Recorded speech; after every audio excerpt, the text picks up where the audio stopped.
Earthquakes happen when tectonic faults slip, but the slip doesn't occur over the whole fault at the same time.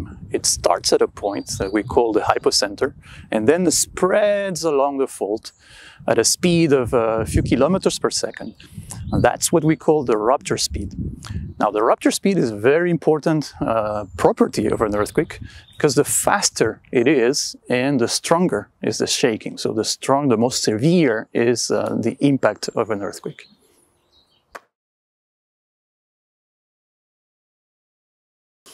There are essentially two waves propagating in the Earth. The P wave, which is the first wave, and the S wave, which is a slower one, the second wave.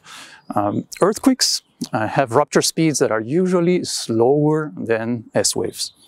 Some earthquakes rarely propagate at speeds that are close to the P wave.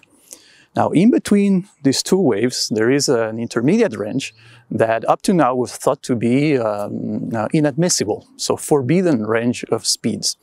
Our study finds that we can explain some earthquakes that we have observed that have occurred in that forbidden range of speeds.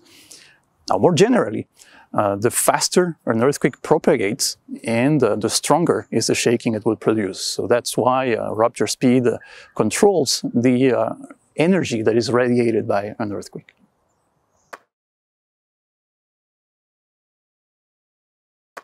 Now, one of the primary controls on the rupture speed is the speed of waves in the rocks that surround the fault. So that can depend on the depth of the earthquake, it can depend on the degree of damage around the fault.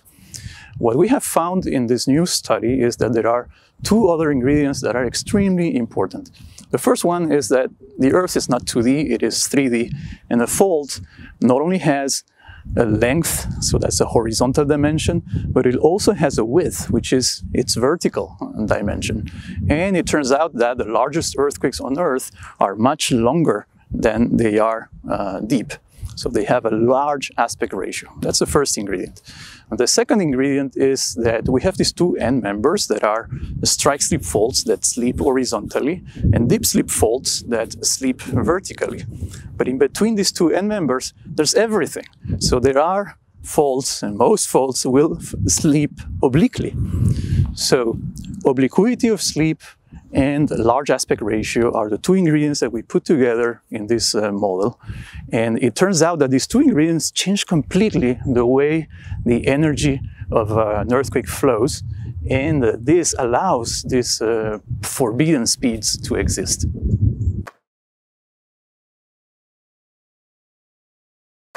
The more we observe earthquakes and the more we are surprised because we find things like rupture speeds that were thought to be forbidden. These things occur. And thanks to this new model, we can explain why. This will be a major step in our understanding of what controls rupture speed and thus what controls the impact of an earthquake. And this, little by little, will allow us to put more physics into the way we assess hazard, which so far has been dominated by very empirical approaches, which work fine when you have data, but at some point data is lacking and you need to fill those gaps with models with more physics.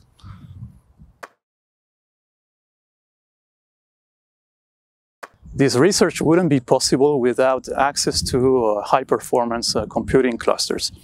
We often start by reducing our models to its most minimal expression so that we are able to run them in-house. But invariably, we reach a point where these models become more and more computationally expensive, and we need to move to large clusters.